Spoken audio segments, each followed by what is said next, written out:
Hey everybody, Nick here, and today I got a review for you of this very interesting little knife right here. This is the Three Rivers Manufacturing Neutron.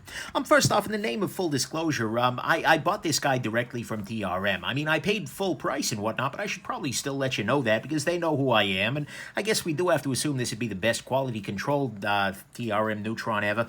I feel like it's probably something I should still say, but nevertheless, there you go. Next thing, a quick note. This is actually a follow-up to a knife that I've reviewed on the channel previously, the TRM Vieta, whatever it is. This guy is a slip joint version knife. I've got the full review up, but this guy is a liner lock version of this with some substantial improvements as well. But spiritually speaking, these are clearly very closely related. Brothers from the same mother, I guess, so just brothers. Anyways, there you go. Next thing, let's do a size comparison real quick. This is actually not a huge knife here. Put it up against the Spyderco Delica, and you can see that in terms of body size, it is actually about the same size. Here it is against the Ontario Rat number 1, and right over here, your Rat number 2. And see, blade length-wise, again, we're in Rat 2 territory here, although actually with about the same amount of sharpened blade length. So there you go. And then finally, one thing I'm going to highlight here is that at some point in time during the course of this review, I'm going to call this the Through Night Neutron. The reason for that is that I have a flashlight that I like very much. It's called the Through Night Neutron. And TRM starts with the T as well. Three Rivers, Through Night, oh God. So when that happens, please don't be confused. I'm talking about this. I'm just not a brilliant man. So anyways, let's talk about the good, the great, the bad, and the ugly of this very, very interesting little knife here. So first off, on the good side, this is made in the US of A. Three Rivers is a company based out of Massachusetts, and they are doing all their work there, and that's just a beautiful thing. No argument there. I cheer for my own home team, so to speak, so it's nice to see manufacturing here. Next thing, the logo on this guy is very nice. Not necessarily because, you know, I'm in love with the Three Rivers logo, although it is Three Rivers, but compared to the Vieta, where they just did the logo in a way that, yeah, this is a big improvement. Looks really, really nice. It's an order of magnitude better, and that's really, really nice. So that's definitely a major improvement. Next thing, size-wise, this is great. Look, I tend to like smaller knives, and just under 3 inches is a nice knife size because it's legal for a bunch of people in a bunch of different places. And frankly, 3 inches is by and large enough to get the job done, no matter what you're up to. So that's a great thing. Next thing, the scales on this guy are actually pretty easily swappable. What I mean by that is that you can actually replace the scales straightforwardly here. So for instance, if I wanted to replace the scales on this, here, I'll try and do it live. That's going to go well. Let me grab a T6 bit, I believe. T6, come here, T6. T6, there we go, and grab my bit driver. What I should be able to do here, after I close the blade here, is just unscrew this screw here. Beautiful, and this screw here. I'm not going to do both sides, because the other side requires taking out even more screws, but then all I need to do is, because the knife stays together, I don't have to play with the pivot or anything, all I need to do, but take a look, by the way, just to highlight, yeah. But anyways, all I need to do is drop this other scale onto here and then tighten this down. Boom. Case closed. And I now have a new set of scales on there. So in just a couple of minutes there, once you swap the other side, you can remake your knife look entirely different than it started off. And to me, that's a beautiful thing. And they offer a bunch of different kind of scales in there.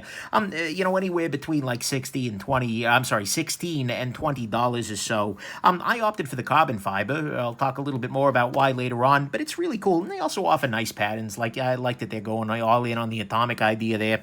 That's pretty nice. Although, really, the lightning bolts, this should be the Electron. I digress. So, I like, though, that they are offering these easy swap scales, because it makes it a little easier to make this your own, at even a match, you know, match your knife to your outfit, if that's your thing. And that's a beautiful thing, I guess. So there you go. Next thing, ergonomically speaking, this is doing really nicely in the hand. It is one of those sorts of thin, tall knives, and so if those don't tend to work for you, this might not either. But the thing is, they've done a really nice job of it because these scales are nicely rounded at the top here, and it works very well in my hand personally, and it works. I was actually hanging out with a buddy just last night, buddy Nathan, and he's got big old hands, and, you know, worked fine for him too. And so ergonomically speaking, this is pretty excellent. So there you go. Next thing, this has actually very nice carbon fiber on this. If you remember the TRM Viator here, this guy had a much more mirror polishy sort of carbon fiber on it. And that's fine, it's great. And at the time, I thought, like, wow, this is really cool. But honestly, I like this stuff a little bit more. It's a little bit nicer in the hand. It's a little, I don't know that it's more or less slippery, but I don't know. I'm in love with the carbon fiber on this. It kind of reminds me of the CF you get on like the ZTs here, where it's sort of a matte, but there's still enough gloss that it feels like real carbon fiber, as opposed to sometimes where you just get like a sticker or something like that, where it's just not convincing. But I really do end up liking, although I was a little bummed at first that they didn't offer the gloss CF. I like this a little bit more, so that's good. Next thing, the action on this guy, as you tell in here, is great. And here I'll use no wrist.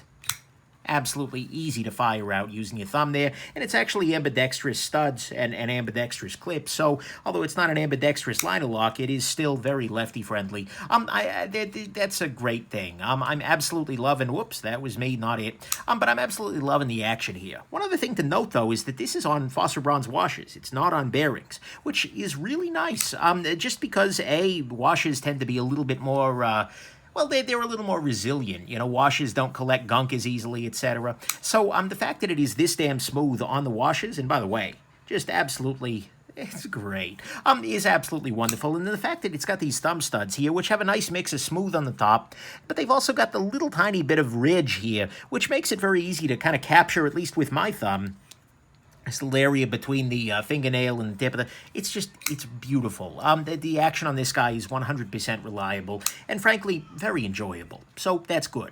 Next thing, the price on this guy is really good. This is between 160 180 depending on how you want to load it out in terms of carbon fiber, etc. And if you add more scales in afterwards, you know, that adds a little bit to it. But simply put, the price on this is great, especially given the fact that this is a 20 CV blade, especially given the fact that it's beautifully made. There is a lot to love about this guy, and at this price, holy crap. I mean, this is in the same price range as like the Benchmade 940-2, which is in an entirely different universe, frankly. And then finally on the good side, and what could very easily have been the great, I kind of went back and forth a little bit here, is the blade stock. The blade is so damn thin, it's amazing.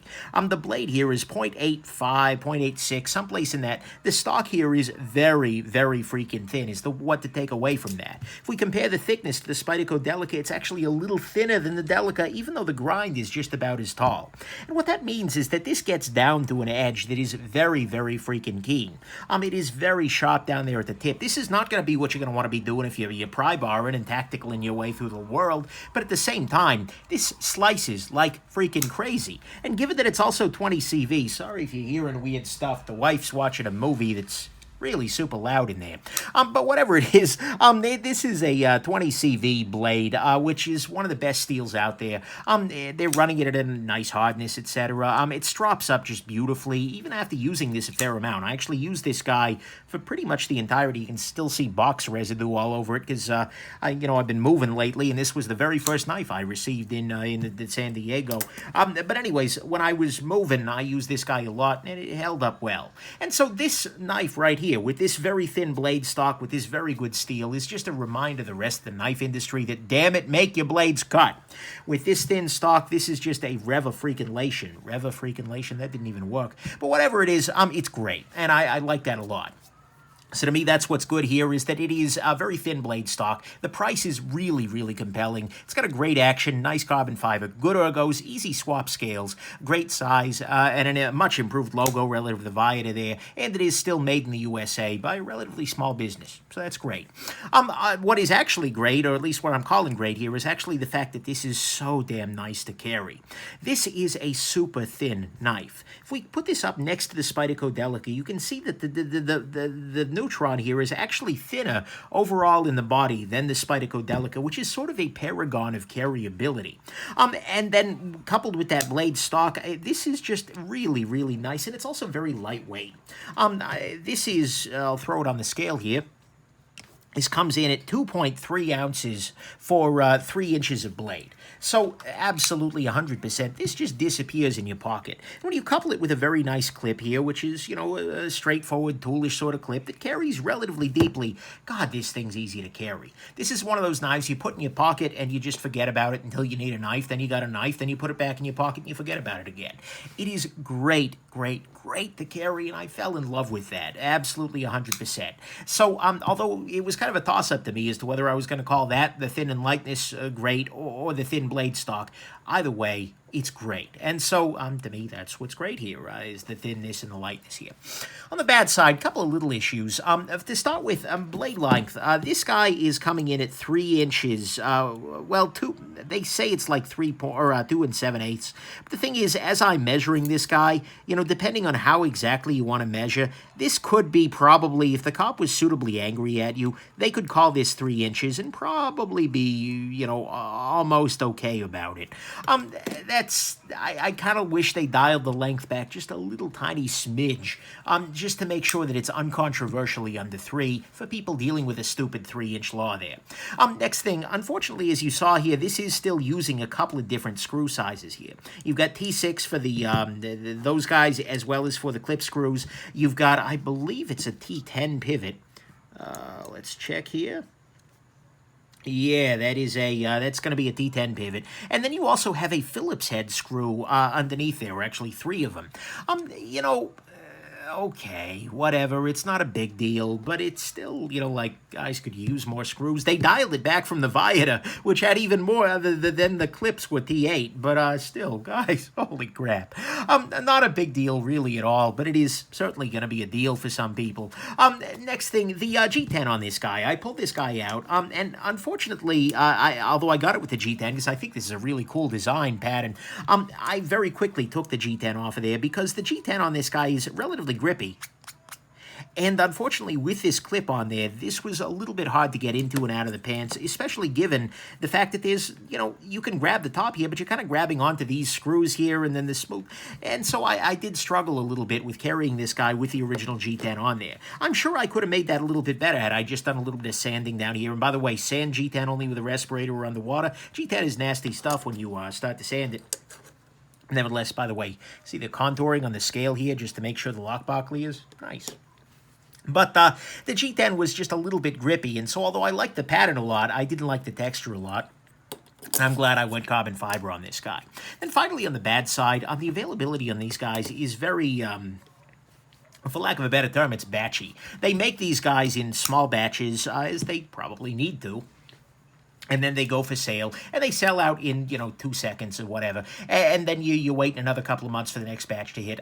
Look, I get it. I'm sure it's hard to make enough of these guys, but I really hope that they start making more of these guys. I hope that these become more widely available because it's such a really nice pattern. And it always sucks when it's like, you should buy this knife, but you can't buy this knife unless you're one of the lucky 2, when the batch drops, etc. So, I hope they do a little bit more in that way.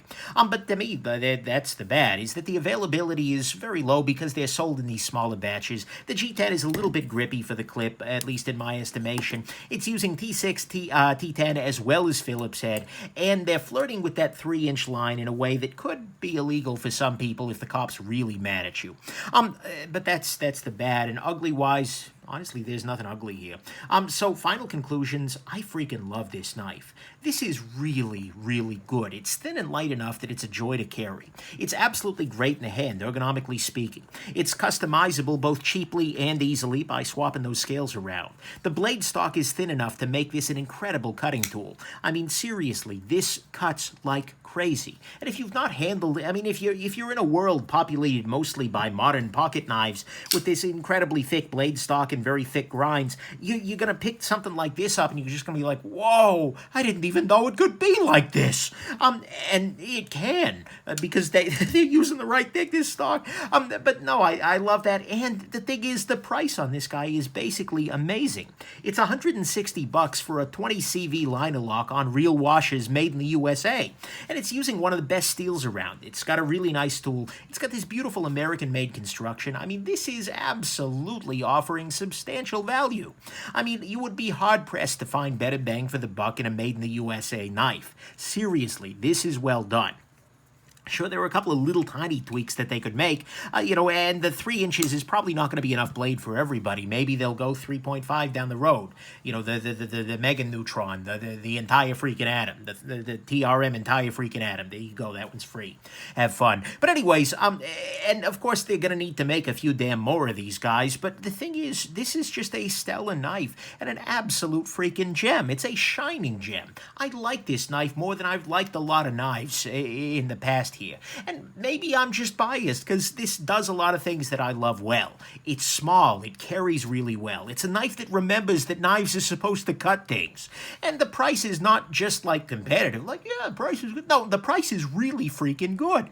And so this is absolutely sticking around, and as a matter of fact, it's going to replace the Viator in my collection. This is a slip joint knife, and I don't really need slip joint knives, living where I do. And the thing that really appealed to me most about this guy was that thin, slicey blade. And now that I've got that with a liner lock, absolutely, I'm going there. And so I will own this, well, I do own this knife, and I will continue to own this knife here in the future. And that's probably says something at this point, because I run a tight ship, I guess. But anyways, so if you are thinking about this guy, if you have a chance to pick one up, if you are the lucky one who gets into the drop, or, frankly, pardon me, you see one on a secondary market or something, this is a really, really nice knife. And I think even though it is a Neutron, this little guy is absolutely going to give you a positive charge. Okay. Anyways, hope this has been interesting to you, and have yourselves just an absolutely wonderful rest of your day. Bye now.